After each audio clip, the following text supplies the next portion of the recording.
2016, my mom passed, April 22nd, 2016. And it was a day when my life changed forever. I'm toxic for no reason. I sit and I drown. You should try grounded. And You ever get up time seems before? to fly, no fight in a fight. The demons that surround me now. A lot of times we get lost in our head. I'm And let sad me for tell no you this. reason. Ruminating thoughts My hurt heart made like of stone. The bones they are weak, my tears they are scary, and darkness consumes me now. I'm too far gone to reconcile my haunted past. It's not I meditation. live with this weight now. It's grounded. You don't even gotta close your eyes. With this weight now. I'm too far gone to turn back now. I'll just fight this till light comes around. I'm too far gone. Far gone. How else would you explain the rain? These people around me know nothing about me. Leave them in a spell. Forget I got so many everything women they problems. know. My X chromosomes. I try to stay happy, but stuff keeps on happening. I'm an only child, and so my father had passed in 1999, so it was just me and my mom from 1999 until 2016. And, you know, in my adult years, we became, you know, our relationship went from mother-daughter to mother-adult-child, but in a different light. So she was my confidant. I talked to her about any and everything. If I wanted to get advice on something, she was there to give it, whether I wanted it or not. You know, we had our disagreements because, you know, she, you know, I guess she's considered a baby boomer, and I'm Gen X. So we had different views on things. Like, she had a more traditional approach, and I've always been the kind of person where I'm like, I don't conform. I don't do what everyone else is doing. I'm not trying to be like everybody else. I want to be myself. I want to be my true authentic self, whatever that may be. You know, whether you think it's, you know, I'm a weirdo or quirky or what have you. You know, those are some names I've been called, but, you know, I'm like, I don't care, because I dare to be different. You know, I like that. I thrive in that. So, you know, we had our differences, but I also respected her opinion, because I knew that whenever she said something, it was spot on. And, I valued that. So when she got sick, you know, we had our bouts back and forth in the hospital. She would stay, you know, 2 weeks at a time, 4 weeks, things like that. And every time I was like, oh my goodness, is this going to be it? You know, because the doctors, every time they would always say, it's not looking good. But you know what? I come from a Christian family. You know, I have pastors and ministers in my family, and we all know the power of prayer. So I was like, you know, even though the doctors are saying this, I'm like, God, I trust you, and I know you have the final say. So, you know, whatever your will is, let it be done. So, you know, she would come out. She was a fighter too. So she would come out of the hospital, you know, a little better. But then because of her disease, you know, it would be like a roller coaster. She would have good moments and bad moments. So 2016, when it was the last hospital visit, you know, she was there. She kept saying how she wanted to go home. She wanted to go home. And I'm thinking, she's talking about, you know, her home in DC. And I was like, well, Mommy, you know, you got to get better, because we have to travel again, and we have to do this, because that's what we used to do. And she's like, I'm going home. Well, you know, make a long story short, you know, she didn't. That was her last visit in the hospital, and that's when she, you know, passed away. And I was there. And I tell you, I never watched someone die until her. And, you know, sitting there in the hospital room, holding her hand and just feeling the life leaving her. It took something out of me, because, you know, I'm holding her hand, it was warm, then all of a sudden it was cold, and I'm looking over at her, and I'm looking at the monitors, and I'm like, oh my goodness, she's transitioning.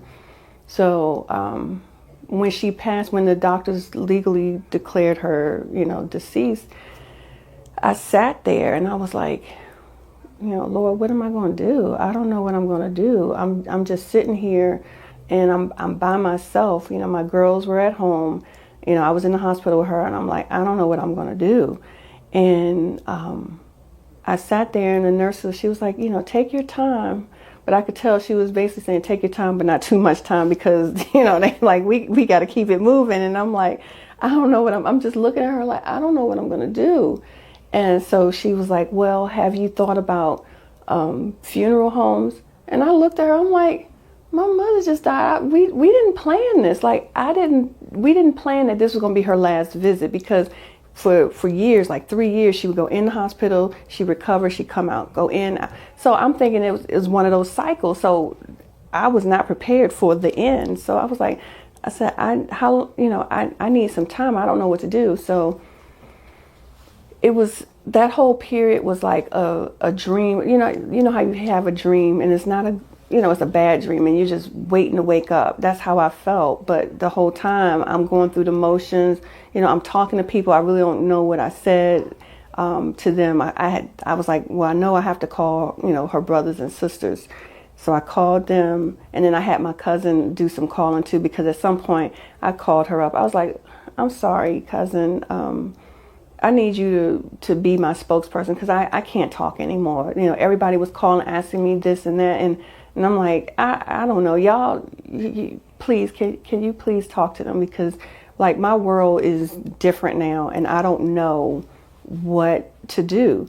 So, we go through the motions, we're planning stuff. My aunts, they chip in, they give me some guidance on what to do and everything like that. But the whole time I'm like, I don't have any parents. I'm by myself. I got these kids to take care of, and I'm by myself. I don't know what to do. Really, I don't. And so, I had family members to come in, help me get through it. So I got through the funeral fine. That was still a blur too, because I'm like, my mother's not here. That body right there, that's not her. She's gone. And I'm like, okay. So we get through it, and I take a week off from work, and then I go back, and my coworkers are like, why are you so back? Why are you back so soon? And I'm like, what else am I going to do? I'm like, if I sit home, I'm just going to be sad and cry. So if I just distract myself with work, then I'll be fine, right? So I did that.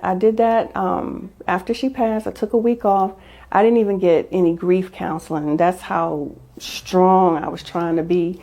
And, and for the most part, as long as I submerged myself into work, I was distracted. And, every now and then I would have a moment where I would pick up the phone to call my mother, and I'm like, oh, right, she's not there.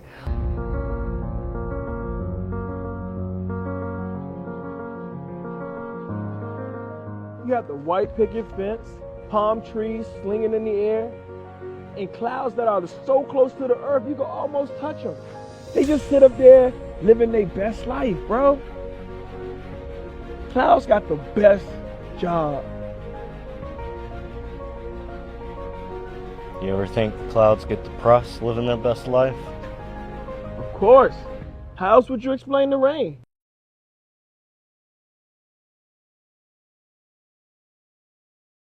I would pick up the phone to call my mother, and I'm like, oh, right, she's not there. Or I would automatically drive to CVS, because I was so used to picking up her medicine and prescriptions. And then I'm like, oh, that's right, I don't have any more medicine to pick up. So I had some of those moments where I was so used to being in the routine of doing things, and then I didn't have it. It stopped, and I'm like, oh, man. So, I decided that I was going to get back active in my sorority, because I was like, I need something to fill this void. And to be honest, I don't know why I didn't seek counseling, like grief counseling, because before, when I was taking care of my mom when she was sick, I did go to counseling because it was very stressful. But this time I didn't do it, because I was like, it's still not going to bring my mommy back. And I was like, there's no need, I just have to pray and pray my way through. So for 2 years I did that, until my daughter, my oldest daughter, passed away. And that, talk about somebody's world shattering. Like, I'll never forget it. It was September 6, 2018.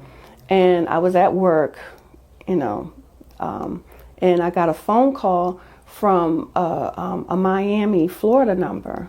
And anybody knows me knows that if I don't recognize the number, I'm not going to answer it. So I let it go to voicemail, and they left a voicemail message. And it was a detective from the Hialeah police department.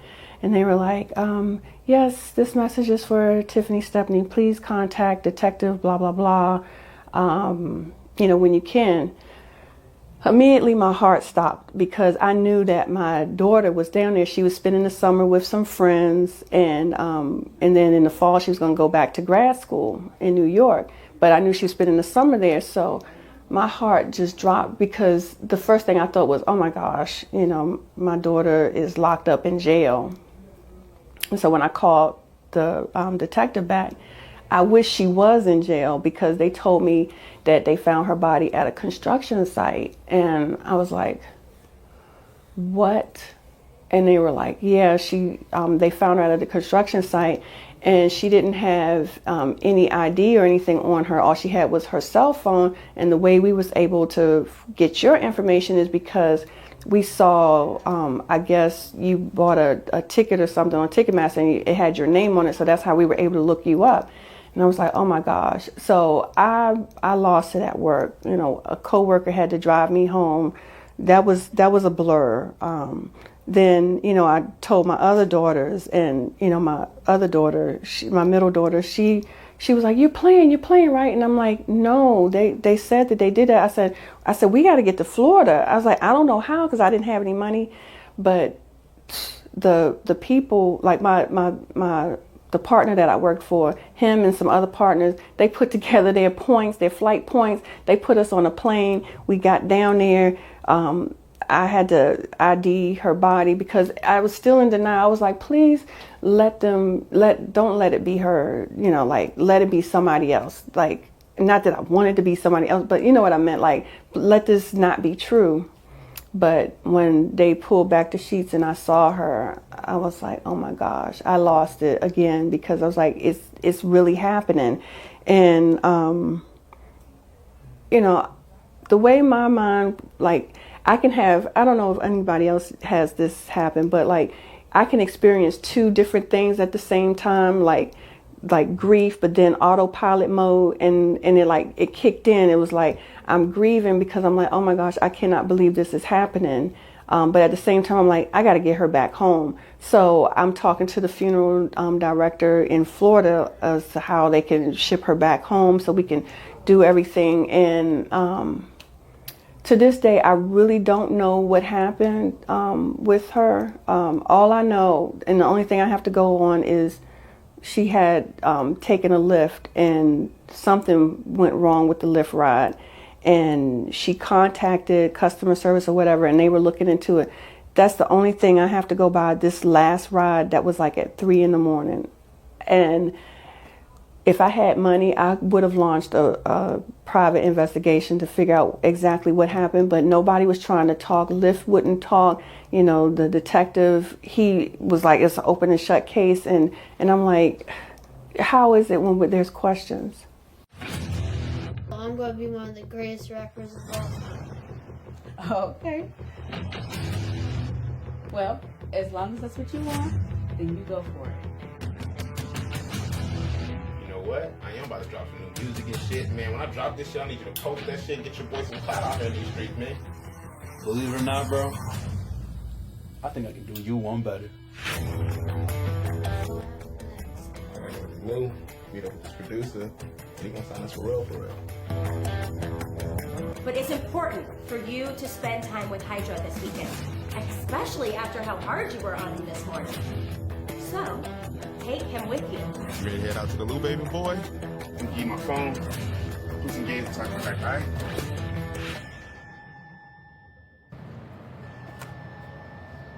Joe! Yo, but where's Hydra? We probably should call the police. No, we can't call the police, man. We just can't call the police. You being a black man in America. Nigga, I'm black too. I just need $5,000. Now, you know you have to notify somebody when you lose a child. Does Rose know? No, don't tell her nothing.